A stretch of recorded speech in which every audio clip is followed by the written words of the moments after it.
ओम त्रिशक्तये नमः।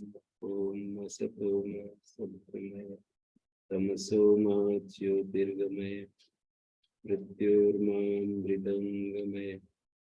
ओम शांति शांति शांति।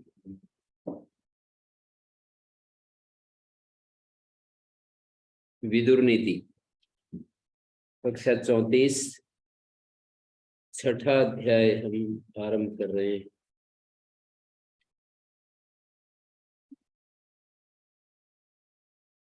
ऊर्ध्वं प्राणायुत्क्रामन्ति यून स्थिविरे आयति। स्थविर आयति ये सप्तमी का एक वचन है। स्थविरे कोई स्थविर बूढ़ा व्यक्ति, वृद्ध व्यक्ति, ज्ञान वृद्ध या प्रभाव वृद्ध, प्रभाव में कोई बढ़ा हुआ व्यक्ति है, वो हमारे बीच में आए तो युवा व्यक्ति के प्राण ऊपर को खड़े हो जाते हैं और वो उठ करके उसका जब अभिवादन कर लेता है, अभ्युवादन प्रत्युत्थान अभिवादाभ्याम, उठना और अभिवादन करना, इन दोनों क्रियाओं के द्वारा पुनः तान प्रतिपद्यते, उन्हीं प्राणों की समता को प्राप्त कर लेता है। प्राण पहले जैसे हो जाते हैं, नहीं तो प्राण थोड़े घबराहट में पड़ जाते हैं।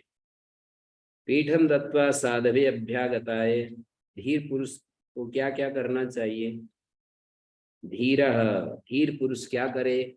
तो कहते कोई अभ्यागत हो तो उसको चौकी दे दे, आसन दे दे। साधु पुरुष के लिए कोई साधु पुरुष आए हमारे घर में, आश्रम में, तो पीठ दे देने चाहिए उसको। जो चौकी है, कुर्सी है, वो उसको दे देनी चाहिए। आनी आप परिनिर्णज्य पादो, और जल लाकर उनके पैर धोकर, साधु पुरुष की बात कर रहे हैं, कोई संत जन आए तो उसकी बात कर रहे हैं। जल लाकर परिनिर्णिज्य पादो, उसके पैर धोकर, सुखम पृष्ठवा प्रतिवेद्यात्म संस्थान, उसको अपने सुख की बात पूछकर, कुशल क्षेम पूछकर, प्रतिवेद्य आत्म संस्थान, और अपनी यहाँ सब ठीक है, ऐसा ऐसा करते हैं ना, आप कैसे हैं? हम तो सब ठीक है। आत्म संस्थान प्रतिवेद्य, अपनी स्थिति को बदलाकर, ततो दद्यात् अन्नम अवेक्ष हीरा, उसके बाद आवश्यकता अनुसार अन्न का मतलब भोजन कराए। ततो दद्यात् अन्नम अवेक्ष, उसके बाद जो है आवश्यकता अनुसार अन्न देवे, माने भोजन कराए। यस्योदगम मधुपर्कम च गाम च नमंत्रवित प्रतिगृह्णाति गेहे, जिसका जल मधुपर्क और गाय मंत्रविद घर में आकर के ग्रहण नहीं करता, लोभात भयात अथ कार्पण्यतोवा, लोभ के कारण ग्रहण नहीं करता, या भय के कारण ग्रहण नहीं करता, या कृपणता के कारण ग्रहण नहीं करता, तस्य अनर्थम जीवितम आहुरार्या, शेष जन उसके, तस्य अनर्थम जीवितम, उसका जीवन व्यर्थ है, समझो। वेद वेत्ता ब्राह्मण जिसके घर दाता के लोभ के कारण, दाता लोभ बस, हमें पता लग गया है कि तो लोभ कर रहा है और वैसे दिखावे में देना चाह रहा है, दिखावे में तो चीज देना चाह रहा है पर वैसे लोभ कर रहा है, तो कह रहे हैं एक बात। दूसरी बात, मधुपर्क, भय या कंजूसी के कारण जल, मधुपर्क और गाय, मतलब दो बात कही, लोभात भयात अथ कार्पण्यतोवा, कि भाई मेरे भय के कारण से दाता इस चीज को दे रहा है, मधुपर्क दे रहा है या गाय दे रहा है या उदक दे रहा है, लोभ के कारण दे रहा है कि मुझसे कुछ इसको मिल जाएगा कुछ, मतलब जैसे राजनेता आते हैं तो लोभ के कारण ही उनका आदर सत्कार करते हैं या भय के कारण करते हैं, और ये भी पता लग जाए कि ये तो मतलब दे तो रहा है पर बहुत ही कंजूस स्वभाव दिखा रहा है, अपना कार्पण्य भाव दिखा रहा है। लोभात भयाद कार्पण्य तो वा तस्य अनर्थम जीवितम आहुरार्य। तो आर्य लोग उसके जीवन को तस्य अनर्थम जीवितम आहु, उसका जीवन व्यर्थ बताते हैं श्रेष्ठ जन। मानी किसका जीवन? दाता का जो जीवन है वो अनर्थ बताते, व्यर्थ बताते हैं। ऐसे दाता का जीवन व्यर्थ है। यानी श्रेष्ठ जन उदक, मधुपर्क और गो दे तो रहा है कोई दाता किसी श्रेष्ठ जन के आने पर, लेकिन वो लोभ वश दे रहा है या भय के कारण दे रहा है या कृपणता के साथ दे रहा है, तो तीनों ही अवस्थाओं में वो जो विद्वान व्यक्ति है वो ग्रहण नहीं करेगा। विद्वान को ये पता चल जाए कि ये तो लोभ के कारण दे रहा है, तो उसको ग्रहण नहीं करना चाहिए। ये तो भय के कारण से दे रहा है, तो उसको ग्रहण नहीं करना चाहिए। और ये पता लग जाए कि ये तो कंजूस व्यक्ति है और अपने बहुत ही कंजूसी के साथ दे रहा है, तो उसका ग्रहण नहीं करना चाहिए। और इसका मतलब वो ग्रहण नहीं कर रहा है, तो ऐसा व्यक्ति का जीवन तो व्यर्थ है कि किसी विद्वान ने उसके घर से अन्नदान ग्रहण नहीं किया, गाय नहीं ली, वो दे रहा था और उसने ली नहीं। मुझे पता है कि एक संस्था किसी दूसरे व्यक्ति को 1 लाख रुपए भेजने के लिए कहा, तो उन्होंने कहा मैं तो नहीं लूंगा। मतलब उन्होंने मना कर दिया कि मैं तो नहीं लूंगा। तो लोभ के कारण, भय के कारण या कार्पण्य स्वभाव के कारण से जो देता है उसका जीवन व्यर्थ ही है, अनर्थ ही है। तस्य अनर्थम जीवितम आहुरार्य। चिकित्सका शल्यकर्तावकीर्णी स्तेना क्रूरो मद्यपो भ्रूणः च सेना जीवी सुतिविक्रायकश्च वृषम प्रियापि अतिथिर्नोदकारि। चिकित्सक मानी वैद्य, और शल्यकर्तावकीर्णी चीर फाड़ करने वाला, शल्यकर्तावकीर्णी और अब्रह्मचारी, ब्रह्मचर्य से जो भ्रष्ट हो गया, और चोर और क्रूर और मद्यपान करने वाला और भ्रूणहा गर्भ हत्यारा, सेना जीवी, सेना में होकर के आजीविका करने वाला, वेद श्रुति विक्राय का और वेद विक्रेता मानी वेद पढ़ा करके और पैसा लेकर के आजीविका चलाने वाला, वेद दूसरों को वेद विद्या सिखाता है और पैसे लेता है, और सेना जीवी, ये सब ये यद्यपि पैर धोने योग्य नहीं है, ऐसे जो काम करते हैं। वृषम प्रियोप्यतिथिर नोद कार्य, फिर भी यदि अतिथि होकर आए तो विशेष प्रिय यानी आदर के योग्य हो जाते हैं। नोद कार्य, पैर धोने के तो लायक नहीं है, फिर भी यदि ये अतिथि बनकर आए तो फिर तो चिकित्सक को भी ऐसा लपेट दिया है। वैद्य जो है वैद्य को भी लपेट दिया कि वैद्य जो है ना वो भी उद्कार है नहीं होता है, लेकिन अतिथि बनकर आए तो फिर इसको भी ये समझना चाहिए, आदर के योग्य समझना चाहिए। शल्यकर्ता वकीर्णी स्तेना क्रूरो मद्यप भ्रूणहा, भ्रूण हत्यारा, मद्यपान करने वाला, क्रूर, चोर, सेना जीवी को भी अच्छा नहीं मानते ये तो। माने जो सेना में भर्ती होकर नौकरी करते हैं, तो इसको भी क्योंकि उनको राजा का आदेश पालन करना होता है, मार काट करनी पड़ती है।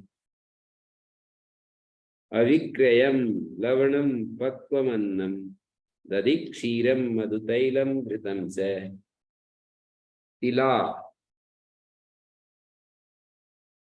तिला मांसम फल मूलानि शाकम रक्तम वासा सर्वगंधा गुणाश्च। अविक्रियं लवणं पक्वमन्नं दधि क्षीरं मधुतैलं घृतं च। लवण का मतलब नमक, पक्वम अन्न पका हुआ अन्न, दधी क्षीर दूध, मधु तिल मधु तिला तैल घृत और तिल मांस, फल मूलानि शाकम, फल मूल शाक, शाक होता है ना, रक्तम वास है लाल कपड़ा, सब प्रकार की गंध, सर्वगंधा जैसे गंध विक्रयी होते हैं ना, और गुड़, ये वस्तुएं अविक्रयम बेचने योग्य नहीं होती। दूध दही घी ये सब भी बेचने के लिए नहीं, तिल मांस भी नहीं, फल मूल साग लाल कपड़ा। अरोषणो यह समलोष्टास्म कांचन, जो क्रोध न करने वाला, अरोषण का मतलब क्रोध न करने वाला। नमस्ते आचार्य जी। जी, वो गंध वाले क्यों नहीं बेचे उसका परफ्यूम्स? बहुत सारे कारण चीजें। तो क्या बताएं अब, ये मतलब वो अच्छा व्यापार नहीं मानते होंगे, कैसे कैसे उसको तैयार किया जाता है, ये कुछ खोज करने की बात है।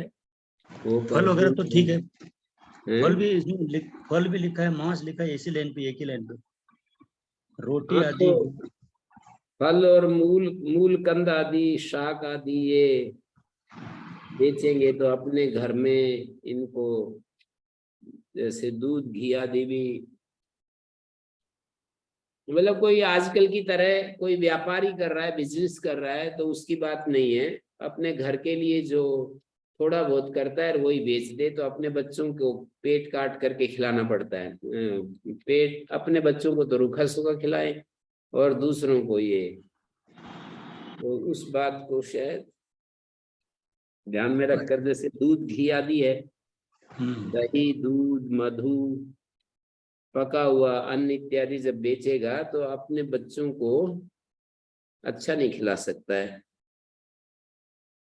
मतलब बिजनेस पॉइंट ऑफ व्यू नहीं, अलग है, मतलब व्यक्तिगत है। हाँ, जी धन्यवाद। अरोषणो यह समलोष्टास्म कांचन, जो क्रोध न करने वाला, ढेला पत्थर और सुवर्ण को एक सा समझने वाला। अरोषणो यह समलोष्टास्म कांचन, मानी लोष्ट अस्म और कांचन इन दोनों को एक जैसा समझने वाला। प्रहीण शोको गत संधि विग्रह, शोकहीन और संधि विग्रह से रहित। गत संधि विग्रह, संधि विग्रह से रहित है। प्रहीण शोका, शोक रहित है।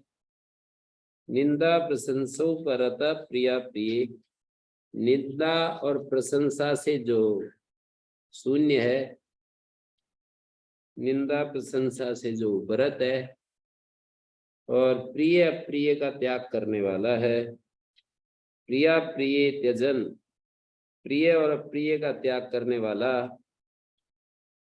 उदासीन वद एष भिक्षुक, उदासीन की तरह रहने वाला ये भिक्षुक है। भिक्षुक के व्यवहार को दिखाया है यहाँ पर। भिक्षुक, सही भिक्षुक कौन होता है वो दिखाया, कि जो क्रोध नहीं करता, रोषण समलोष्टास्म कांचन, लोष्ट सोना और पत्थर तीनों एक जैसा समझता है, और जिसके शोक नष्ट हो गया है ऐसा। और संधि विग्रह, किसी के साथ संधि और किसी के साथ लड़ाई ये सब नहीं करता।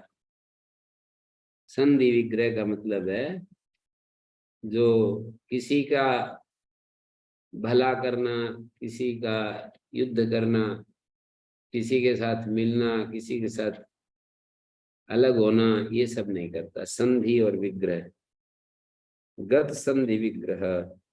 निंदा प्रशंसो परता प्रिया प्रिय, निंदा और प्रशंसा इन दोनों से जो हटा हुआ है, यानी निंदा और प्रशंसा दोनों से अप्रभावित है, निंदा में भी और प्रशंसा में भी।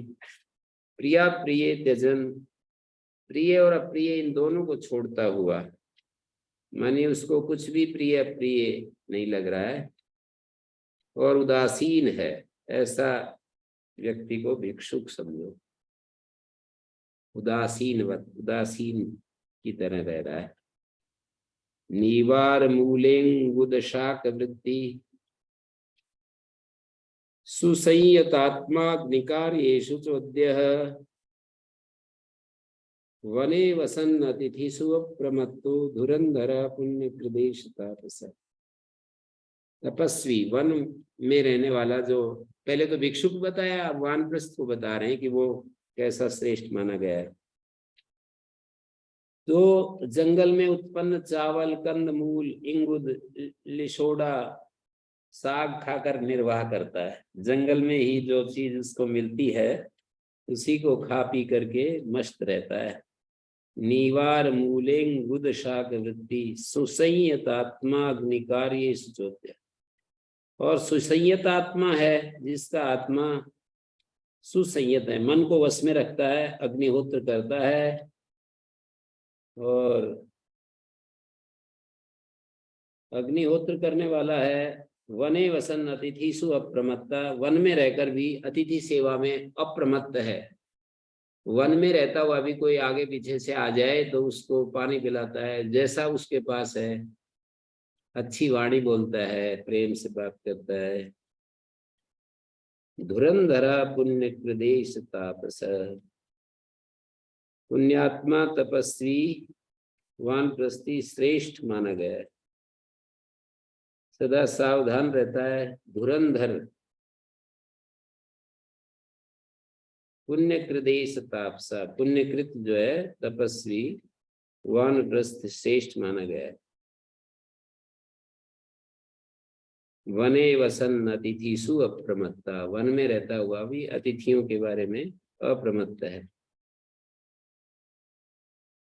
अब आगे, अपकृत्य बुद्धिमतो दूरस्थोस्मीति नाश्वसेत दीर्घौ बुद्धिमतो बाहु याभ्याम हिंसति हिंसिता। बुद्धिमान पुरुष को बुराई करके इस विश्वास पर निश्चिंत न रहे कि मैं दूर हूं।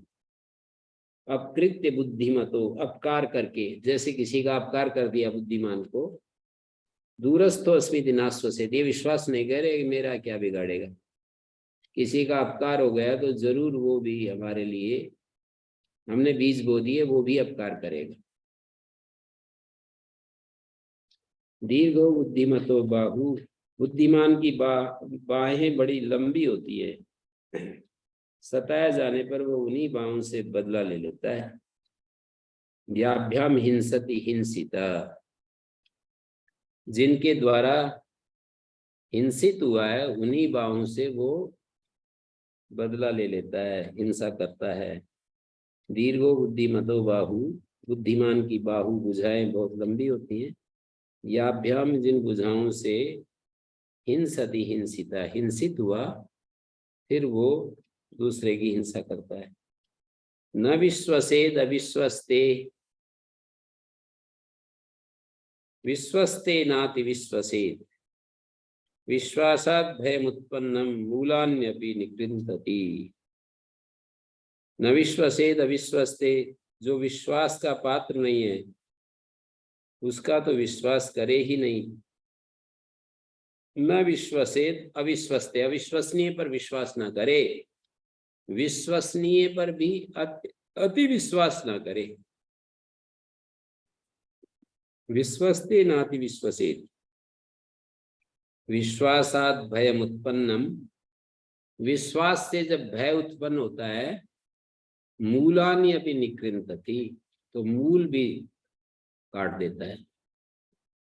विश्वास से जब भय उत्पन्न होता है, विश्वासात् भयम उत्पन्नम, विश्वास से जो भय उत्पन्न होता है मूल का भी उच्छेद कर देता है।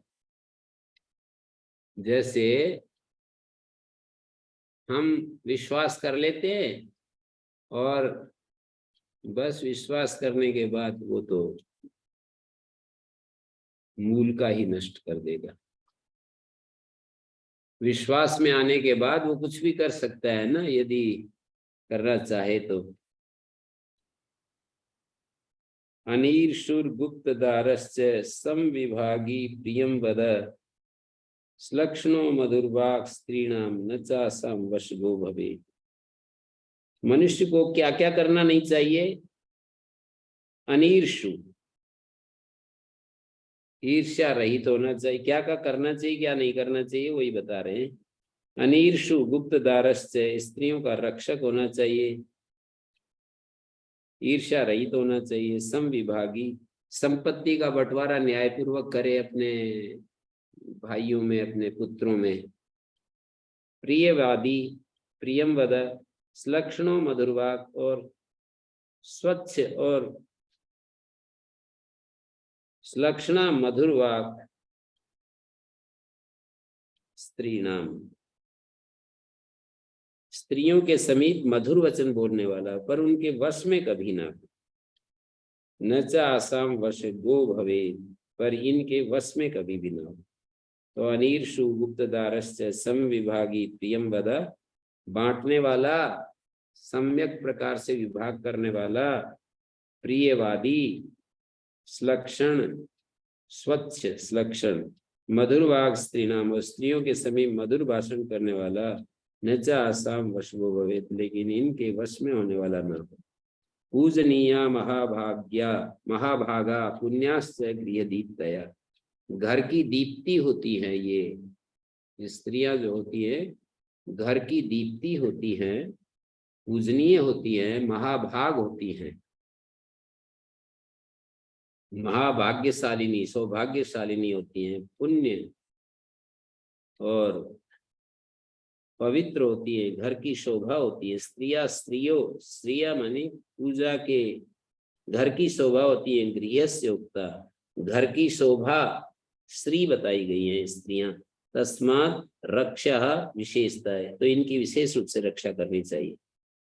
पूजनीय होती हैं, महाभाग्यशालिनी होती हैं, पुण्य होती हैं, पुण्य रूप होती हैं, और गृह दीप्तियां, घर की दीप्ति होती है, शोभा होती है। तो घर की स्त्री होती है ये, तो इनको हमेशा रक्षा करनी चाहिए। पितुर अंतःपुरम दद्यात् मातुर दद्यात् महानसम, अंतःपुर की रक्षा का कार्य पिता को सौंप दे। अंतःपुर माने घर का वो हिस्सा जो कि जहाँ स्त्रियां रहती हैं, तो अंतःपुर का वो हिस्सा जो जहाँ स्त्रियां बोलते हैं ना, रानियों का निवास स्थान। पितुर अंतःपुरम दद्यात्, पिता को उस कार्य को सौंप दें। मातुर दद्यात् महानसम, रसोई घर का जो संबंध है, प्रबंध है, वो माता के हाथों में दे दे। गोसुच आत्म समम दद्यात्, और गायों की सेवा में अपने समान व्यक्ति को, आत्म समम, अपने समान व्यक्ति को नियुक्त करे। स्वयं एव कृषि तजेत, और कृषि का कार्य स्वयं करे। राजा की बात नहीं है ये, तो सामान्य रूप से घर परिवार की भी बात है।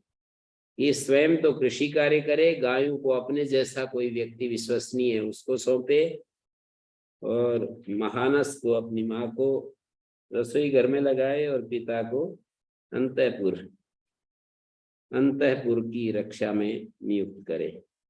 भृतैर्वाणिज्य चारम च पुत्रैः सेवेत् च द्विजाम्, अभ्यो अग्निर्ब्रह्मत क्षत्रम अस्मनो लोहमुत्थितम्, तेषां सर्वत्र गम तेजा स्वासु योनिषु साम्यति।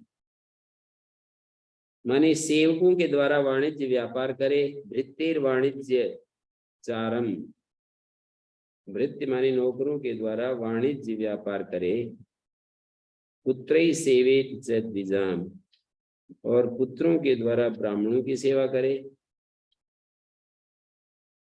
अभ्यो अग्निर्ब्रह्मतः क्षत्रम, और अभ्यो अग्नि जल से अग्नि, ब्रह्मता क्षत्रम और ब्राह्मण से क्षत्रिय, और अश्मनो लोहम उत्थितम, और पत्थर से लोहा पैदा हुआ है ऐसा समझे। अश्मनो लोहम उत्थितम, पत्थर से पहाड़ से लोहा निकलता है तो अश्मनो लोहम उत्थितम। अध्यो अग्नि ब्रह्मता क्षत्रम, ब्राह्मण से क्षत्रिय, और जल से अग्नि। आजकल भी कहते हैं जल से अग्नि, विद्युत बनाते हैं। अध्यो अग्नि ब्रह्मता क्षत्रम अश्मनो लोहम उत्थितम तेषाम सर्वत्र गम तेजा, इनका तेज सर्वत्र व्याप्त होने पर भी अपनी उत्पत्ति स्थान में शांत हो जाता है। तेषाम सर्वत्र गम तेजा, इनका जो तेज है सब जगह विद्यमान है, पर स्वासु योनिषु साम्यति, अपनी योनि में जाकर के शांत हो जाता है। अर्थात जैसे जल से अग्नि उत्पन्न होती है तो अग्नि जल में जाकर शांत हो जाती है, ब्रह्म से क्षत्र पैदा होता है लेकिन अपनी योनि ब्राह्मण में जाकर के क्षत्रिय का तेज शांत हो जाता है, ब्राह्मण के समक्ष वो शांत हो जाता है। और लोहा पहाड़ से निकलता है लेकिन पत्थर से निकलता है नहीं, पत्थरों में जाकर विलीन हो जाता है। और अध्यो अग्नि ब्रह्मता क्षत्रम अश्मनो लोहम उत्थितम भृत्तेर वाणिज्य चारम, सेवकों से वाणिज्य चार, पुत्रों से द्विजों की सेवा, ब्राह्मणों की सेवा करे। नित्यम संतः कुले जाता पावकोपम तेजसा, संत लोग कुल में उत्पन्न हुए पावक अग्नि के समान तेजस्वी, क्षमावंतो निराकारा, वे क्षमावान होते, निराकार होते, काष्ठे अग्नि रिवशेरते। निराकारा का मतलब है विकार शून्य, और काठ में छिपी हुई अग्नि की तरह शांत भाव से स्थित रहते हैं। काष्ठ में अग्नि की भांति शांत भाव से स्थित होते हैं। अच्छे कुल में उत्पन्न अग्नि के समान तेजस्वी, क्षमाशील और विकार शून्य संत पुरुष सदा काष्ठ में अग्नि की तरह शांत भाव से रहते हैं। यस्य मंत्रम न जानन्ति बाह्याश्चाभ्यंतराश्च ये स राजा सर्वतश्चक्षुश्चिरम ऐश्वर्यम अश्नुते, जिस राजा की मंत्रणा को उसके बहिरंग और अंतरंग सभासद सब मानते हैं, सब नहीं, क्या कह रहे हैं, यस्य मंत्रम न जानन्ति, जिसकी मंत्रणा को नहीं जानते, बाह्याश्चाभ्यंतराश्च, राजा की मंत्रणा को इतना, मतलब उसकी बातें गुप्त होती है कि बाह्याश्चाभ्यंतराश्च, बाह्य और आभ्यंतर जिसकी मंत्रणा को नहीं जानते, स राजा सर्वतश्चक्षु, वो राजा जो है सबका चक्षु होता है। स राजा सर्वतश्चक्षु चिरम ऐश्वर्यम अश्नुते, वो राजा जो है सबका चक्षु होता है। चिरम ऐश्वर्यम अश्नुते, चिरम ऐश्वर्यम अश्नुते, चिरकाल तक ऐश्वर्य को प्राप्त करता है वो राजा। सर्वतः चक्षु, सब और दृष्टि रखने वाला वो राजा चिरकाल तक ऐश्वर्य का उपभोग करता है। मतलब जिसकी मंत्रणा को नहीं जानते बाहर का भीतर के कोई भी लोग, वो राजा सर्वतः चक्षु चिरम ऐश्वर्य मनस, सब और दृष्टि, सर्वतः चक्षु का मतलब होता है सब और जिसकी दृष्टि फैली हुई है, और चिरकाल तक ऐश्वर्य का उपभोग करता है। पहले श्लोक में कहा नित्यम संता कुले जाता पावकोपम तेजसा, अच्छे कुल में उत्पन्न अग्नि के समान तेजस्वी, क्षमाशील, क्षमावंतो निराकारा, काष्ठे अग्नि रिवशेरते, सदा काष्ठ में अग्नि की तरह शांत भाव से स्थित रहते हैं। जो अच्छे कुल में उत्पन्न होते हैं, कुलीन होते हैं, वो अग्नि के समान जैसे तेजस्वी भी हो, क्षमावान, निराकार, निर्विकार, काष्ठे अग्नि रिवशेरते। ओम शांति शांति शांति।